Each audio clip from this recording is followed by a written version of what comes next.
Bonjour, bonjour, et merci chers abonnés pour votre fidélité. Et toi qui n'es pas encore abonné, c'est l'occasion de le faire. Aujourd'hui, dans cette vidéo, toujours dans notre programme de développement personnel, comme thème de cette vidéo, je vais vous entretenir sur l'expression du visage et également sur l'effet que le son de notre voix peut produire sur nos interlocuteurs.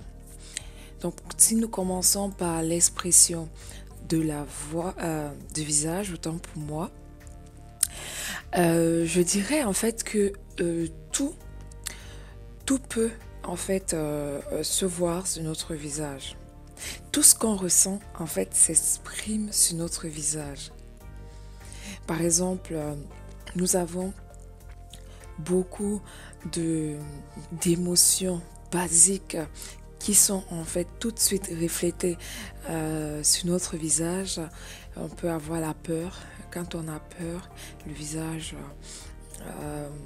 est crispé. Nous avons des angoisses. Quand nous sommes tristes, pareil. La colère, la joie, le dégoût, la gaieté, toute émotion se reflète sur notre visage.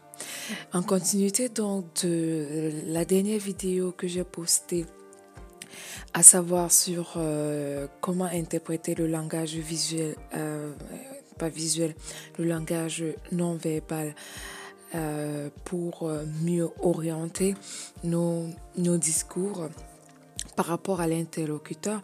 Parce que c'est très important de savoir que on ne converse pas juste pour converser. Imaginez vous parler à quelqu'un et qui n'est pas là.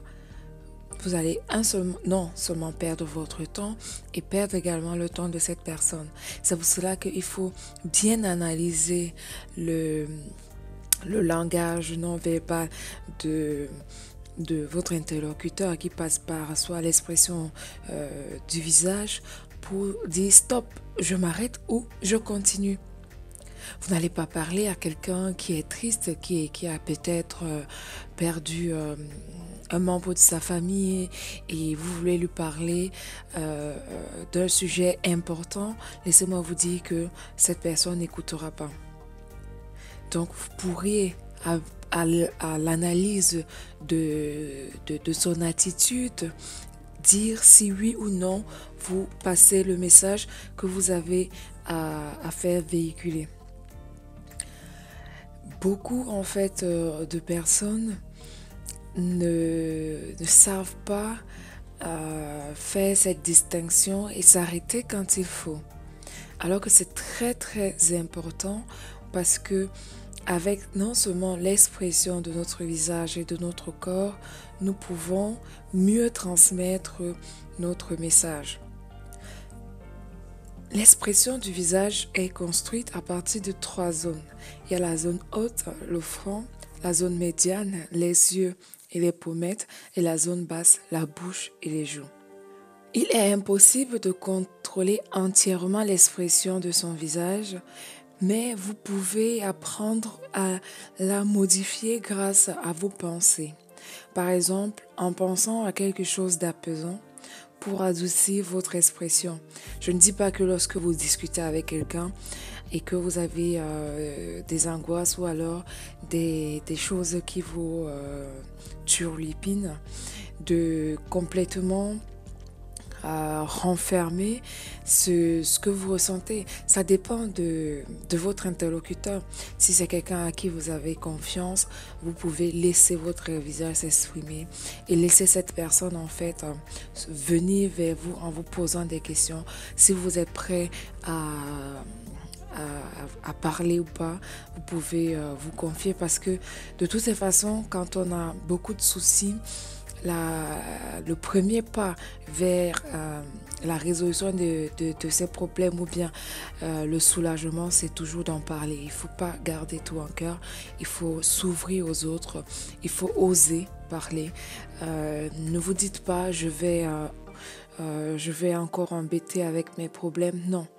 Si une personne est proche de vous, si une personne vous aime, cette personne sera toujours prête à vous écouter. Donc cette personne pourra même mettre fin au message qu'elle voulait en fait vous transmettre et écouter. Il faut apprendre à écouter. C'est très très important. S'agissant maintenant de notre voix, la voix nous définit. Peu de gens sont conscients du son de leur voix et encore moins de l'effet qu'elle produit sur les autres. Pourtant, la voix reflète notre état intérieur et elle influence notre ressenti et conditionne notre attitude face à notre prochain. Il faut apprendre à écouter. La voix se définit par rapport à 3 critères. Il y a le volume, le rythme et la hauteur du son. Donc le volume, soit c'est trop fort ou alors c'est trop faible. Le rythme, soit c'est trop rapide ou c'est lent. Et la hauteur du son, soit c'est grave ou c'est aigu. Face à un interlocuteur qui parle beaucoup plus fort que nous avons souvent une impression désagréable. Comme si cette voix envahissait notre espace personnel. Mais quelqu'un qui parle aussi lentement nous endort. En fait, il faut trouver le juste milieu entre l'oppression de ce que le volume de notre voix peut en fait causer à notre prochain et à l'inverse l'endormissement. Si nous connaissons les critères et la définition de notre voix, donc volume, rythme et hauteur, nous pouvons évaluer notre propre voix et devenir conscient de ce qu'elle exprime pour les autres.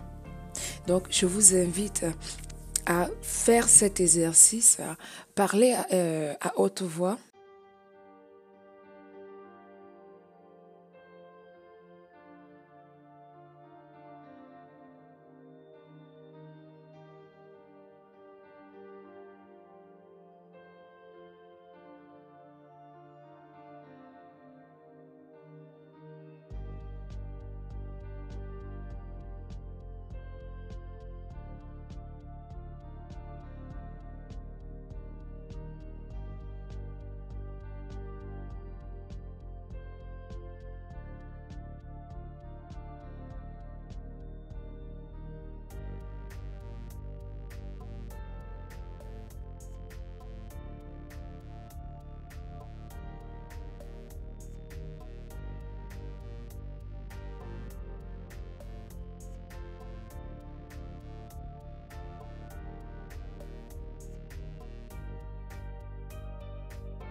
tout seul si vous voulez et essayez en fait d'analyser l'impact que votre voix peut avoir dans l'espace.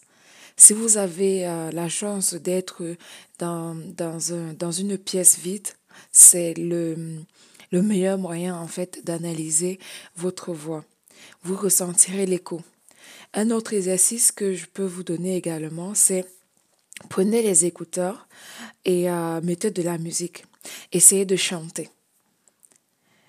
Voir si avec les écouteurs, c'est-à-dire la musique qui passe dans votre tête, si vous arrivez à vous entendre. Là, vous pouvez mesurer votre voix et voir en fait, lorsque vous allez converser avec les autres, ce que ça aura comme impact. Faites cet exercice et vous verrez que toutes les conversations que vous pourrez avoir avec les gens, n'importe qui, que ce soit des inconnus, que ce soit des amis, la famille ou au travail, vos conversations seront toujours capitalisées et bénéfiques pour tous. Et surtout, ça sera très agréable de discuter avec vous. Voilà, j'espère que cette vidéo sera utile. Je te dis de rester en santé et de revenir très bientôt sur la chaîne Nipub pour plus de vidéos, plus de tutoriels. Ciao, ciao!